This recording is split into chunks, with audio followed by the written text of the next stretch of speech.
महाश्रोता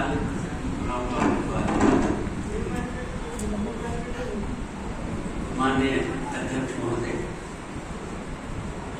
वरिष्ठ कथाकार परदेशी पराजी दोस्तों,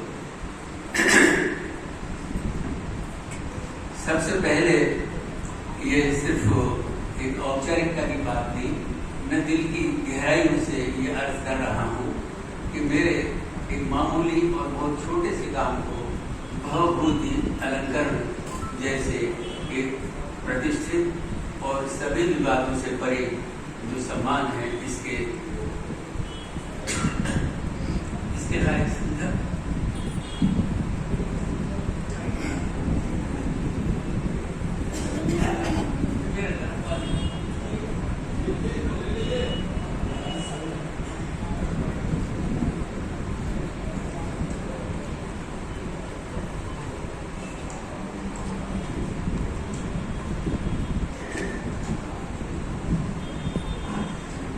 ये अवसर मेरे लिए खास इसलिए और है कि अब से 50 साल पहले जो मेरा हिंदी उर्दू में लिखने का सफर शुरू हुआ तो हिंदी का छोर आदरणीय बाबूजी मायाराम सुरजन जी से जुड़ता है। मेरी पहली रचना 1972 में उर्दू में छपी थी, जो उस जमाने के सागर में रहने वाले जदीद शायर और जदीद कविता पद से बाकी में सभी बैठे हुए हैं, दिलकश सागरी साहब, उन्होंने गुमनाम गोशे नाम से एक निकाली थी, मेरे कथाओं की सूची में प्रकाशित की थी, तो उसमें मैं शामिल था और उस वक्त मैं उस पर बड़ा जुनून सवार था। मतलब उर्दू का जुनून जो कह रहा हूँ बड़े संकुचित अर्थों में कह रहा हूँ कि उस वक्त ये था कि जैसे शीन काफ की भी गलती कहीं हो गई, कहीं जरा सा भी अगर रुकता इधर से उधर हो गया और इधर की जरा सी गलती हो गई तो आप ये समझिए कि फांसी पर चढ़ने को तैयार रहिए। तो वो ऐसी सख्त जो प्रशिक्षण हुआ करता था, सभी भाषा में होता था, आचार्य त्रिपाठी जी बैठे हुए यहाँ पर। तो फिर उसके 2-3 महीने बाद ही हिंदी में मेरी पहली तहरीर देशबंधु में प्रकाशित हुई। वो बाबूजी वहाँ थे। ये बात मैंने 5 साल पहले जब कही थी एक बार, तो ललित सुरजन जी ने मुझसे कहा था कि उस वक्त जो है वो रविवार वाले पृष्ठ में ही देखता था, उन्होंने मुझे याद दिलाया था। तो इस तरह मेरे दोहरे गहरे रिश्ते जुड़ते हैं हिंदी साहित्य सम्मेलन से। एक बात और अर्ज कर रहा हूँ कि कभी कभी ये होता है कि अब एक बतौर पाठक ये बात पर अर्ज कर रहा हूँ और मेरे ख्याल से सभी इस बात से मुत्तफिक होंगे कि आपकी बहुत प्रिय कई किताबें जो आपने बहुत पहले पढ़ी होती हैं और जिन्हें आप कभी बात को पढ़ना चाहते हैं, तो बात को पढ़ने की किताब का जो अवसर है, जाहिर है, मैं मेरे संदर्भ में ये बात कह रहा हूँ कि जब उस विषय से मुतालिक कोई चीज सामने आती है, आपकी कहीं आपको बोलना हो, कहीं लिखना हो और आपको रेफरेंस की जरूरत पड़ जाए, तो तब वो रखी हुई किताब पढ़ी जाती है, अन्यथा मेरा ख्याल है वो रखी ही रहेगा।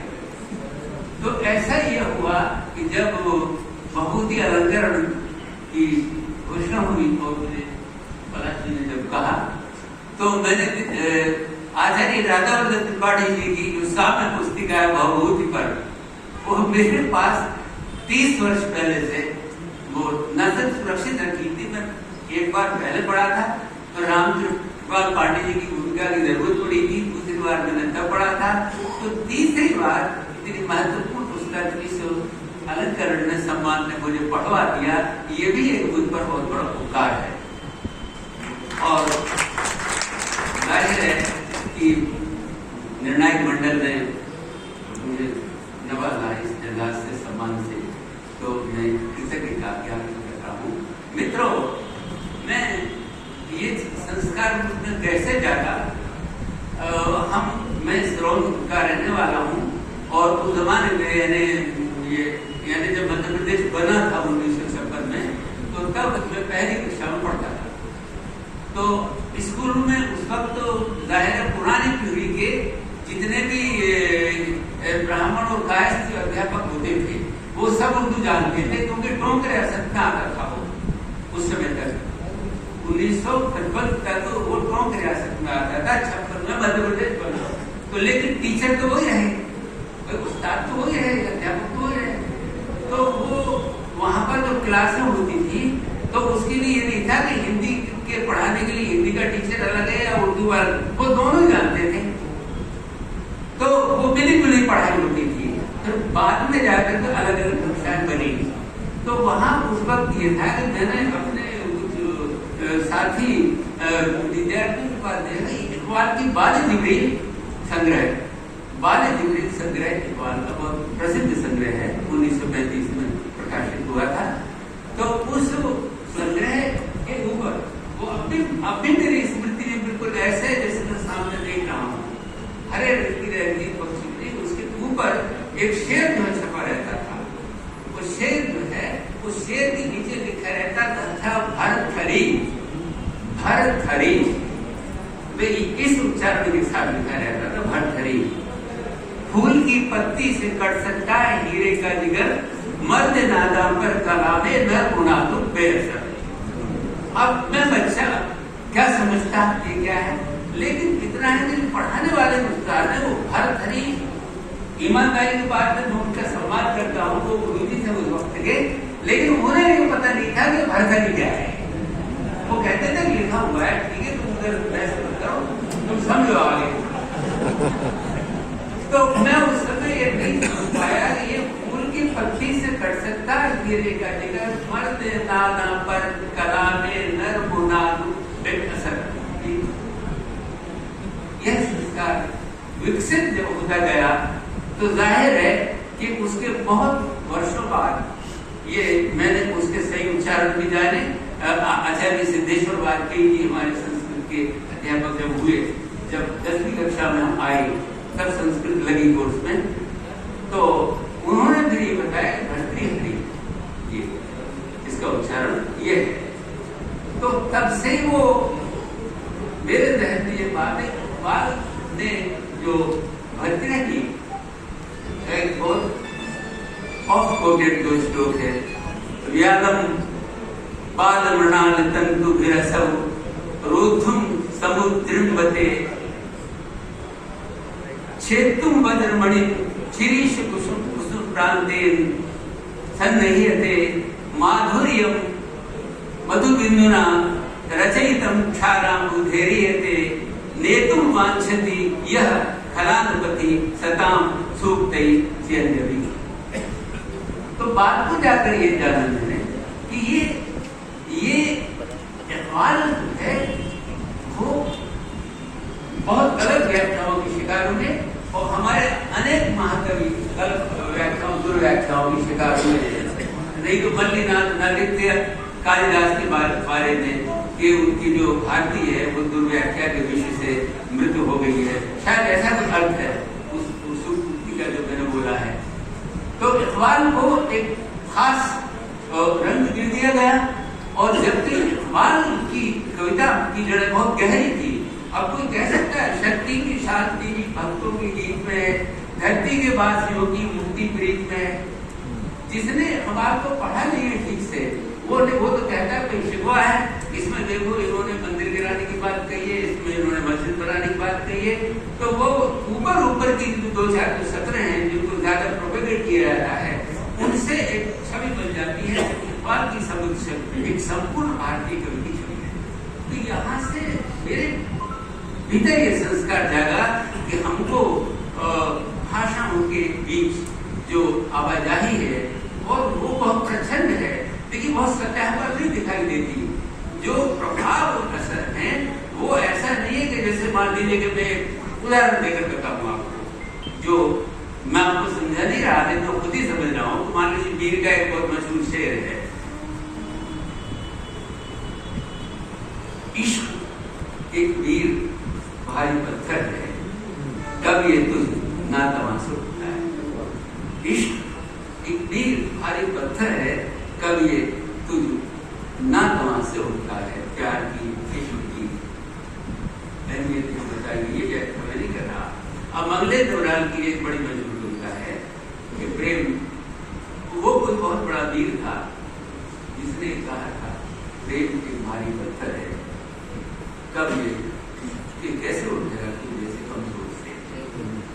बहुत अच्छी कविता है। ये मैं अर्ज कर रहा हूँ कि यहाँ आप समझ लेंगे कि प्रभाव है, यहाँ आप समझ लेंगे कि ये असर है, प्रभाव है।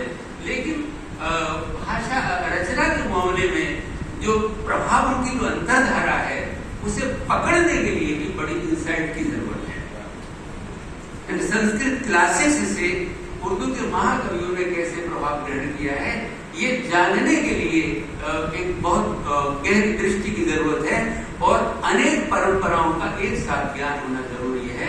ये ऐसा त्रिलोचन शास्त्री भी कहा करते थे और अपने छोटे से अनुभव से भी मैंने ये बात जानी है। तो मित्रों, मैं व्याख्यान मेरे ख्याल नहीं हुआ, अर्थ ये कर रहा हूं कि कोई भी हो, कोई भी इस दुनिया का कोई भी खुद को अगर वो कहता है कि मैं लेखक हूं, लिखता है, मैं जाहिर में तो अपनी बात कह रहा हूं कि चंद परेशान करने वाले जो प्रश्न हैं, वो प्रश्न जो आपको नित्य किए रहते हैं, उन प्रश्नों के इर्द गिर्द रहकर और जीने का नाम लिखना है।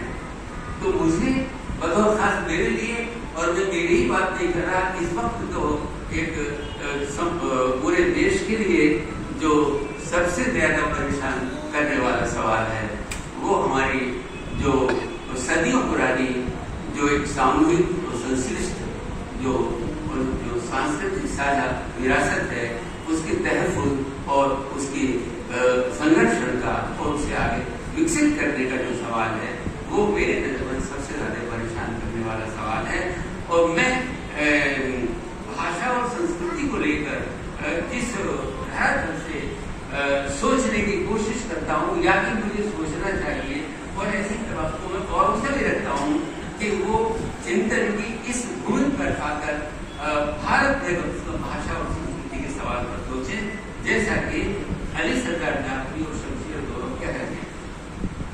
एशिया जाग उठा बहुत मशहूर नज्म है अली सरदार जाफरी की, जो दूसरे विश्व युद्ध के बाद 1951-52 के आसपास लिखी गई। इसमें पहली पंक्ति में ही एक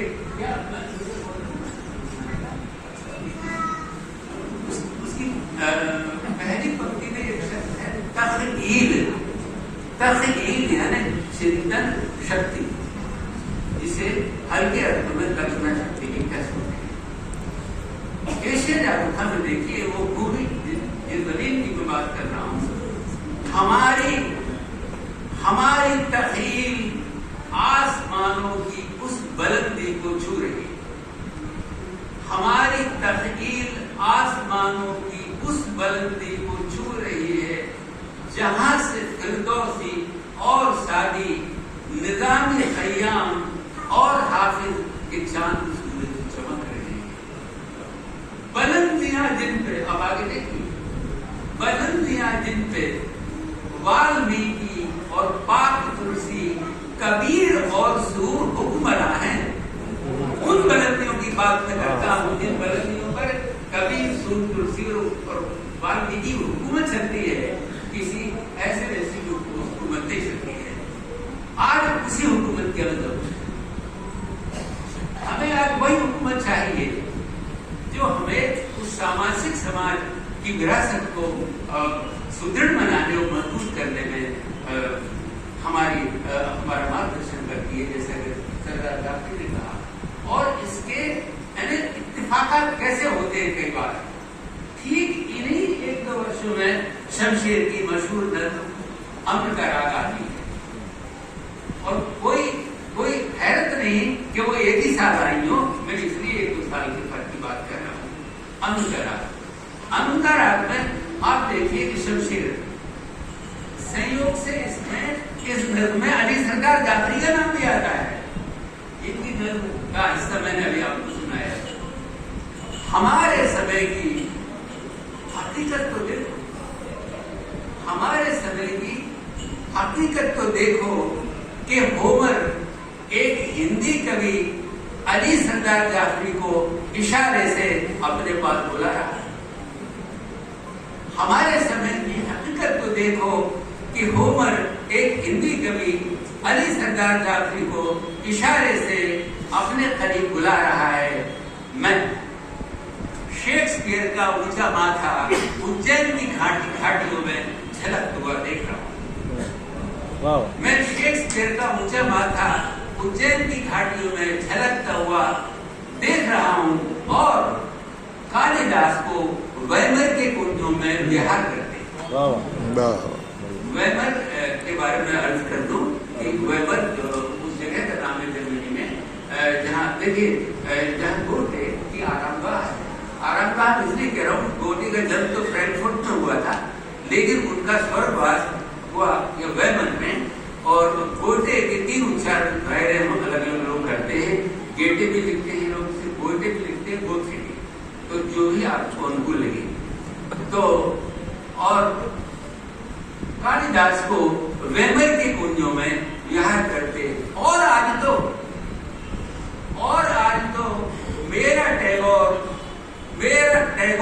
मेरा तुलसी, मेरा हाफिज और मेरा गालिब मेरे दिल के जगमग पावर हाउस एक मेरे दिल के जगमग पावर हाउस का कुशल ऑपरेटर है। यह है वो जमीन जो अली सरदार जाफरी और शमशेर, या तो आप यूं कह लीजिए कि शमशेर की कविता उसका भावानुवाद है, यूं कह लीजिए उसका कोई किसी का भावानुवाद नहीं है।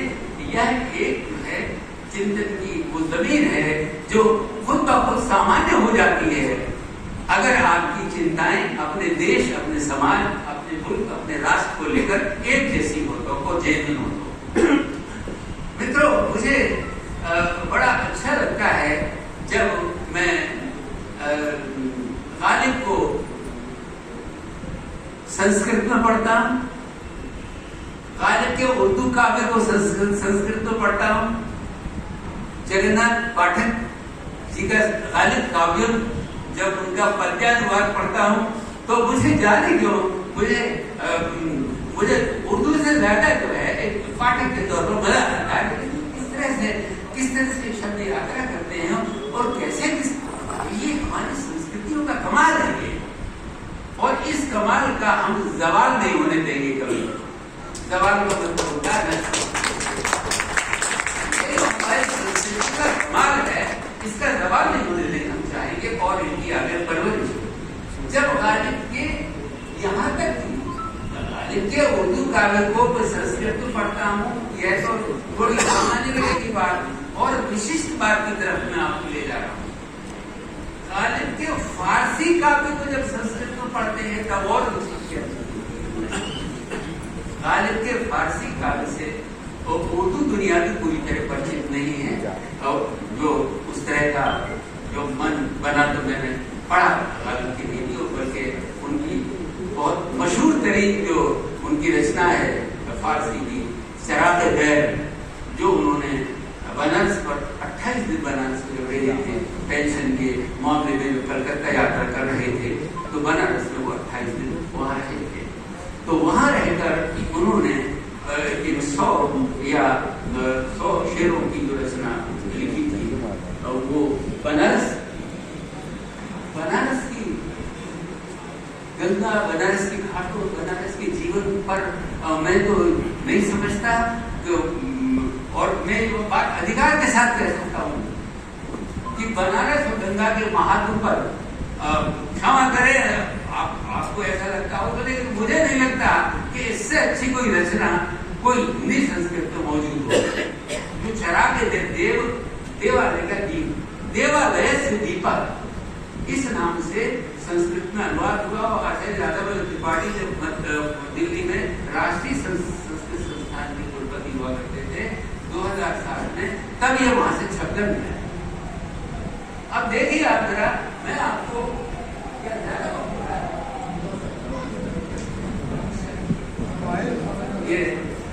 ये है मामला। खैर ये तो सुनाता हूं मैं आपको। देखिए आप जरा, आप देखिए गंगा की प्रशंसा में गालिब जो लिखते हैं, ये संवाद है, पहले पंक्ति संवाद है। बनारस राक्षसी, यानी बनारस के बारे में आपका क्या ख्याल है? बनारस के बारे में आपका लोग कहता है बनारस रात से गुफ्ता के चीन, वो बोला कि यह तो चीन की तरह खूबसूरत लगता है। ये बात गंगा ने सुन ली, बाहर गाने को बनारस रात से गुफ्ता के चीन शबीन बरगंग चीनस बरगंग हनूज हनूज बरगंग चीनस अशबीन जबीनस हनूज। अब तक गंगा के माथे पर जमीन पर जो बल पड़े हुए हैं उसी से मैं इतनी खराब हूँ, मैं इतनी खराब हो गया कि मेरी उपमा चीन से दे दी गई। तो अब देखिए संस्कृत पद्य अनुवाद इसका देखिए, गालिब ने ये संस्कृत पद्य अनुवाद देखिए। सोपमा यानी अपनी उपमा, सोपमा चीन देशेन कृत्वा सुताम प्रशांत, अपने उपमा चीन देश के साथ देखकर रुष्ट हो गए। गंगोरनी त्रिकुटिम भाले दधाती अध्यापी काशी का, आज भी काशी में जो गंगा है वो रुष्ट कुपित बैठी है कि और उसके माथे पर बल पड़े हुए हैं कि मेरी उपमा चीन से कैसे दे दी गई। ये देखिए संस्कृत में एक कवि उसको इस तरह से ढाल के कह रहा है। तो मित्रों मुझे दरअसल ये है कि मैं ये जज्बात की रोग नहीं बाहर था, बात जो है तो सोच के कह रहा था, यहाँ पर आगे लगे बात रोक रहा हूँ। अंत में शमशेर की दो पंक्तियों के साथ मैं अपनी बात समाप्त करता हूँ। वो अपनों की बातें, वो अपनों की खूबू, वो अपनों की बातें, वो अपनों की खूबू, हमारी ही बुद्धि, हमारी ही उर्दू।